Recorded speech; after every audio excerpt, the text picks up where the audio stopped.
Good morning. Chris Cochran here with the McDavid Group for your Wednesday wake-up call. This message is for the salespeople out there in the automotive industry. I put a post up on Facebook asking salespeople what they think they could do to help mend or build a relationship with their finance department. Got quite an array of answers, and I wanted to kind of review those with you and give you my take on what I think the best way to go about doing that is. One of the answers that I got was more of a joking, sarcastic, almost not possible, why even try kind of attitude. And some of the comments were pretty funny, I do have to admit, but I think there is a way to build that relationship, so we're going to talk a little bit more about that. Another answer that I got, which was concerning to me, was don't worry about it, doesn't matter, I'll do me, you do you, we don't need to worry about building a relationship. And I think that's going to stem from one of two places. Ignorance would be number one, and I don't mean that in a derogatory way, but just not knowing that you can actually build that relationship. The other place that stems from is they're in an environment and a dealership that has such a battle between the two departments, and it's such a cutthroat store that they feel like, listen, there's no point in building a relationship. I'm going to get everything that I can get, and you can just do you. And that's unfortunate as well. So those are a couple of the answers. Another answer that I got, which was pretty interesting, is bringing them coffee or bringing them gifts. And I'm not 100% opposed to that. I'm not a big fan of it because typically I don't think that you should be giving something to somebody strictly for a return.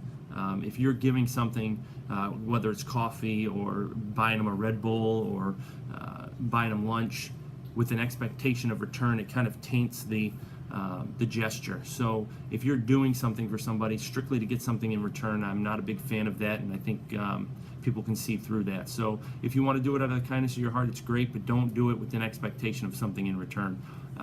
The biggest and most popular answer was paperwork. And I want to make sure that we understand when we talk about paperwork, we talk about the salesperson's paperwork, just being accurate and complete. And I think that is a big help to the finance department. I think they do appreciate that.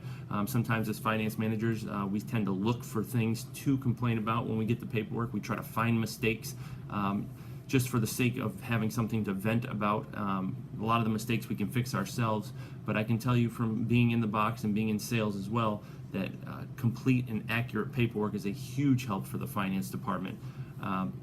And so I would encourage you guys to do that. But I personally think the best way to build the relationship between sales and finance on a salesperson's side is to go into the finance office, sit down, and simply ask the finance manager, what can I do to help make your job a little bit easier?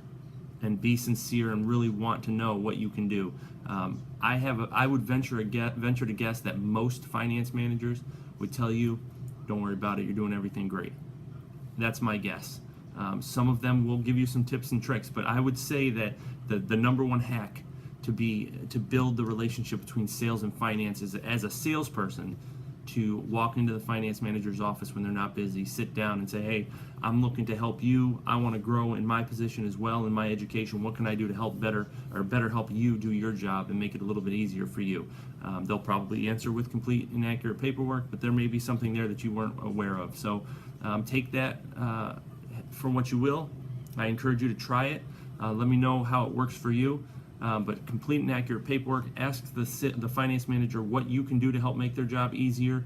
Buy them coffee if they like coffee and you don't expect anything in return. But don't think for 1 second that there can't be a healthy relationship between the two departments. It's crucial to have a quality work environment and a functional dealership to have a healthy relationship between all the departments. And this is just one way to get that started. So I hope this helps you this morning on Wednesday. Again, my name's Chris Cochran. My email is chris@themcdavidgroup.com. I'm on Twitter, Instagram, and Snapchat at LifeInTheBox33. Obviously, I'm on Facebook. You can find me on my YouTube channel. My cell phone number, if you ever want to reach out to me, is 561-685-0133. I'm always available, and if I'm not available, I'll call you back right away. So I hope you guys have a great rest of the week, heading into the middle of March. So you want to start strong, finish strong. Have a great week. Bye.